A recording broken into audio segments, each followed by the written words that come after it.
Yeah. I'm not gonna lie, 다들 하지 뻔한 이야기. The crazy thing is, I think it's why it's my grip in pickleball is so unique. Is growing up, I never had a tennis. All right, let's do it.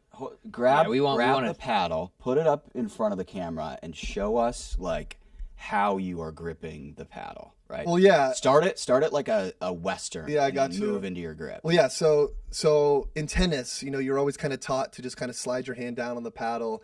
But when I was younger, my family couldn't really afford tennis lessons. So some guy at the tennis courts, my local high school courts, was just like, hey, if you want to use some topspin, why don't you just try putting your hand over more and get more topspin? Well, that was good enough for me. So then I tried that, and sure enough, I got more topspin, and now I am completely like over this way with my forehand. And I think I'm the only one that has this grip. I don't change my grip when I play, whether I'm at the kitchen line or the baseline. Really? It's the same grip. So now my backhand, I just put my left hand right on top. Notice the one finger up on the back side. Yep. I'm not stacking my hands. A lot of players will do that. I'm right over top. On that one finger out does give you more like guiding with the backhand as well. And then if they do attack me, this chicken wing is usually not there. I'm able to get to my stronger shot, which is the forehand pancake. So it's pretty unique. When I used to teach a bunch of clinics, I would never teach someone the forehand pancake just because there's limitations with like the forehand drive.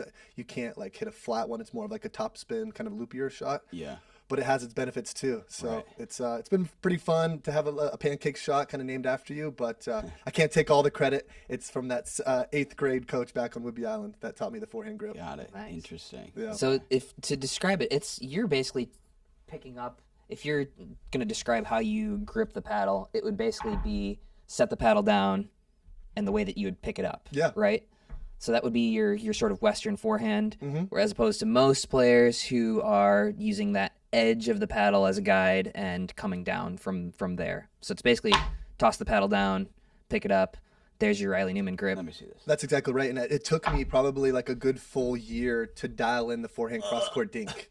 The forehand cross-court dink was definitely the toughest part. Because of that grip, it's tough to get underneath the ball. So it took me a lot of practice to get comfortable with my forehand dink, but finally got it down. And even like when I play this next weekend, I'm going to be on the more of the right side where I want to be able to add in some forehand topspin dinks, some slice, just add more variations, some lobs. Because you don't want to be a stagnant player. You just got to always keep evolving, keep changing, because there's so many young players coming into the sport.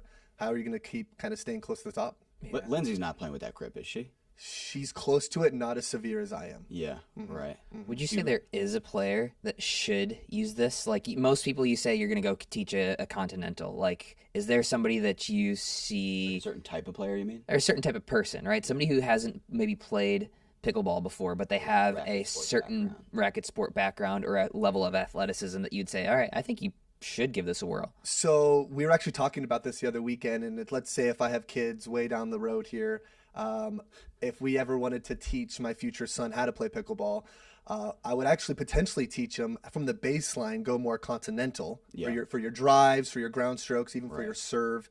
And then once you transition up, now you're close to the kitchen line. Okay, now then let's maybe change this grip now over to now like the forehand pancake grip, because now when you're doing your volleys, now you have such a strong weapon when it comes to the kitchen line. But from the baseline, I think there is some limitations with the grip. So if I was able to teach someone like a prodigy, I would potentially do it that way.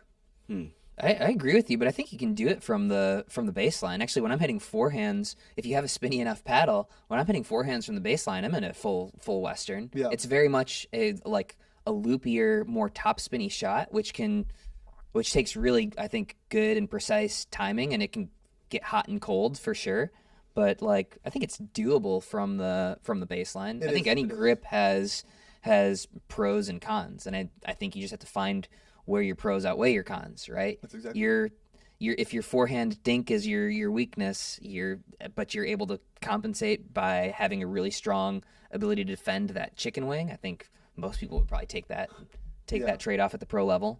Yeah, I would agree so. And I think, I think it's just has its limitations, has its strengths, has its pros, and has its cons. And so you're just trying to figure out what is best for your personal game. And that's why I love pickleball so much, is there's so many different varieties and there's so many different methods on what works and what doesn't. And so just go out there. If anyone's listening who's a 3-5-4-0, just go out there, whatever feels comfortable and whatever gets the job done, just try it, because there's no one universal way how to do it. So I'm here to tell you that anything is possible if you just kind of just set your mind to it, you practice hard, and just keep going at it. Yeah. Okay. So you've used a bunch of different paddles on tour, right?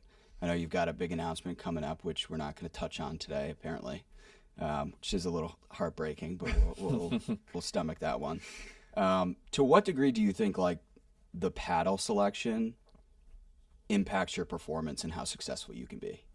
To be honest, it makes a huge difference. Yeah, It right? makes a big difference, and I would say if I had to put a percent on it, it's probably 5 to 10%. Yeah. On your game, I think it is incredibly high, because there's some paddles right now that you play with it for a few days, and then the grit wears off really, really fast, and now you're like playing with a paddle that you can't put as much spin on or grab with the ball, and there's some that you can get a lot of power with, obviously. So it makes a big difference. When I originally went from Gamma to Takea, I never really shopped around. I never really talked to any other paddle sponsors. I just went with Takea because I've been with them for a few years, and they've been family ever since day one. So now being done with Takea, switching paddles, I was able to now kind of be a free agent, kind of test the market.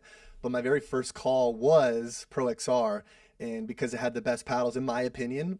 So I wanted to really talk to them first, get it in my hands, and then figure out from there if it could suit my game. And right now, I've only played with it for a couple weeks, but I really, really like the power and the spin you're able to get with the paddle. Okay. All right. Yeah. I mean, we were talking about the other day, like if you're just getting into pickleball, or even if you like play a decent amount and you're just using whatever paddle is like near you or whatever somebody suggested to you, the amount of improvement you can get just for finding like the right paddle for you, or something that just has like a little bit more power, is like kind of, on the cutting edge, like it can change your game like almost immediately. Absolutely, yeah. So folks, stay tuned. Next week on my Instagram page, I will be making an official announcement. I'm actually doing it kind of cool, and I know a lot of people, when they do their paddle announcements, they just kind of make a post with the paddle, wearing the kind of the gear, but I'm actually going to take a trend from these high school athletes when they choose like a college, like the 3 hats. Yeah. And so I'm going to do kind of a similar thing. I'm going to have 3 paddles, the top 3, that's been kind of my selection, and then I'm going to choose the paddle that I'm going to be playing with. And so just with content, as you guys know, it's just fun to do different things. And so I'm going to spice it up with my Instagram page. So the Tuesday, January 30th, I'm going to be launching my my new paddle. All right. I like it. All right. Is that why you're wearing your Viore? Yes, this is a Viore Quick Trip sweatshirt. I am wearing my Viore pants. I am wearing a Viore shirt underneath. There, somewhere. See Viore? Oh, you can't see it. See, I swear, I promise. I need to re-up on my Viore.